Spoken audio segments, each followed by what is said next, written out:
Ms. Bracken. Ms. Bracken.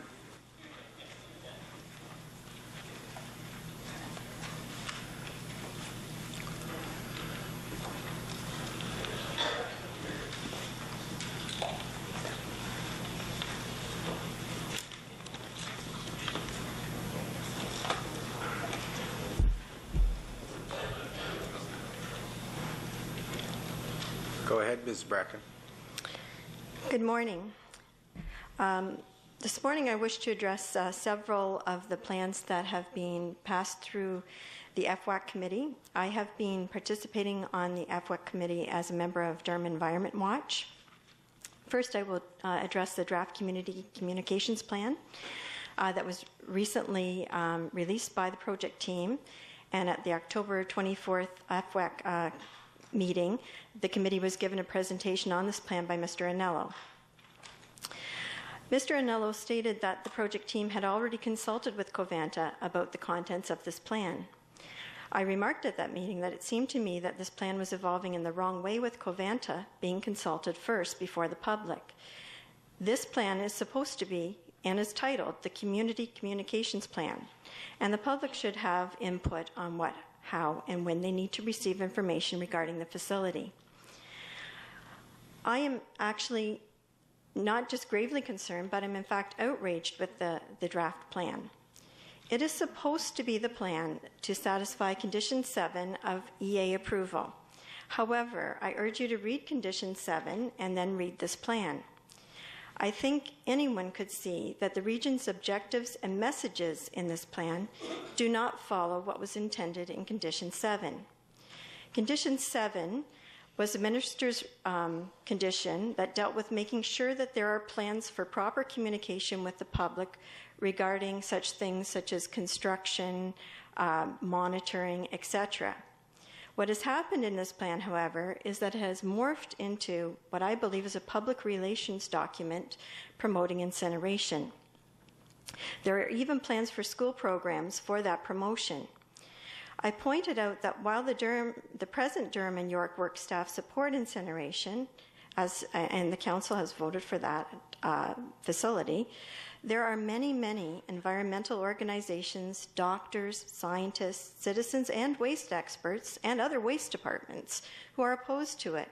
And to promote it as a superior waste alternative would be wrong. Presenting an opinion as fact, especially to young school children, is really indoctrination. I asked whether Durham staff had been visiting schools and promoting incineration already, and whether Durham staff had done so under your direction. I do not have questions. I do not have answers to that question. However, at the EFWAC meeting, Mr. Gordon, who is Mr. Anello's counterpart from York Region, replied that they were not really promoting incineration.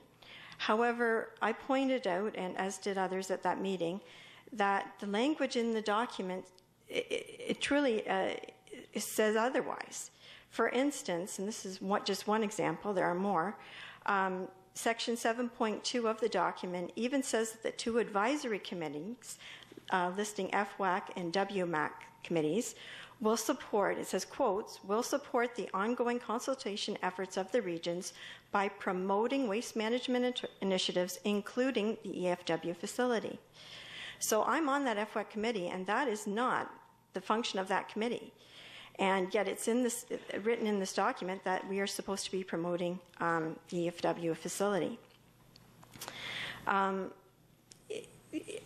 This is still a draft document, and it was said at the EFWAC meeting that they will allow public comment on it until November 30th, but I haven't seen any advertisement to that effect, and I ask you that you ask about that today, because it should be advertised to the public.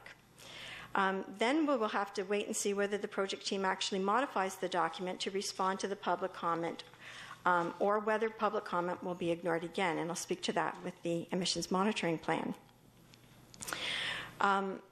There's a very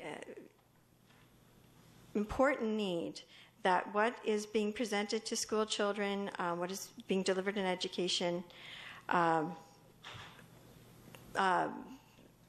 presentations to the public, that it be balanced and correct and accurate. And I don't see that here. I see that this plan seems to be... You have 30 seconds.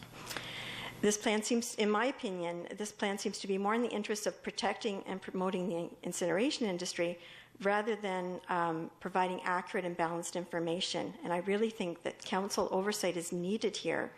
And you need to ask what will be the content and what else is Durham staff doing that would be promoting incineration in other places.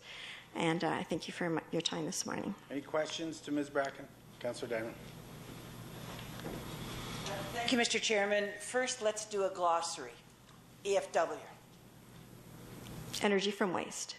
EFWAC. Energy from Waste Advisory Committee. And its role is? Its role is to oversee a number of plans that were implement. The conditions of approval specified certain plans, such as the ambient air monitoring plan, the emissions monitoring plan, the soil testing plan, and those plans go through the EFWAC committee for comment. Now, all we can do is provide comment, but the project team decides on the content of those plans. And does that answer your question? You were using acronyms. Okay. So just for general understanding. Okay. I'm sorry. Just to say, obviously you're so involved. It was just for general understanding. And then EFW, what are the... WMAC. WMAC, I just want to get the letters right. That's the Waste Management Advisory Committee for Energy from Waste. Okay. So you're asking that from the advisory committee that the comments that were brought into them about this communications plan, that you didn't hear anybody, you didn't think you were listened to, and you're asking the council to look at this and look at the role of that committee, and is it doing communicating or is it still promoting something? Is it, I'll call it propaganda, but I don't mean it quite as strongly as that. Yeah, let's not use that word. I did put quotes on it. Okay. Yeah. Communicating, or is it purporting to promote one side? First of all, this was the very first time that the EFWAC committee saw this plan. This is a new plan. Waste Advisory Committee? Right, the Waste Advisory... Energy from Waste. Yeah. The Energy from Waste Advisory Committee. This was the first time we saw the draft. And so I'm bringing this to your attention as a council. When I speak to that in the past, they have not listened to comments that have been submitted by the public representatives. I'm speaking to other plans that have already been submitted to the Ministry of the Environment. And I will be giving you more details about that when I speak about the emissions monitoring plan. However, for a long time now, I've appeared before this council, as you know. And when the C of A came through and when the EA conditions of approval came through, I asked, I said, please ensure, council, please make sure that you are providing proper oversight of these plans, because they are very important and they set out the details of how this facility will be monitored and how information will be communicated to the public. So that's the certificate of approval and the environmental assessment acronyms again. Right. Okay. Yeah. I'm sorry. Okay. Yeah. No, just you're so knowledgeable about it. I appreciate that, but just for communication. Okay. Yes. Thank you, Mr. Chairman. Councillor Neal. Yeah. Are you aware of last night at the Conservation Authority, CLOCA, that we voted against Covanta doing any sponsorship at like the children's movie night and so on and so forth? I did hear about it, but I haven't read anything yet. But yes, I did hear that. Yeah, well, that did take place. We turned Covanta down on that sponsorship. And that's in our policy at CLOCA, by the way. It's always good to walk away from free money. Councillor Rodrigues. Thank you, Mr. Chair. Thank you for your delegation. A couple questions for clarification. Regarding your question, I believe, to Mr. Anello, where you said, why was Covanta contacted first? Could you elaborate or give what that response might have been? Was there any explanation? Mr. Anello indicated that Covanta had to be involved in the preparation of the communications plan, which I think is fair. However, that the public did not see this plan or comment in on this plan at all, yet Covanta did. It should have been all parties, I think, involved. I think that's fair. And I think there really needs to be an opportunity now to address that, I think, omission in not consulting with the public about the community communications plan. Kind of a fair and balanced approach, much as if any educational programs go through, it should cover all aspects so people have a basis of judging for themselves what might be best. Absolutely, and I strongly believe that, especially in the case of young children, you have to be very careful that the information that is provided is balanced and fair and accurate, and it doesn't omit in certain important parts of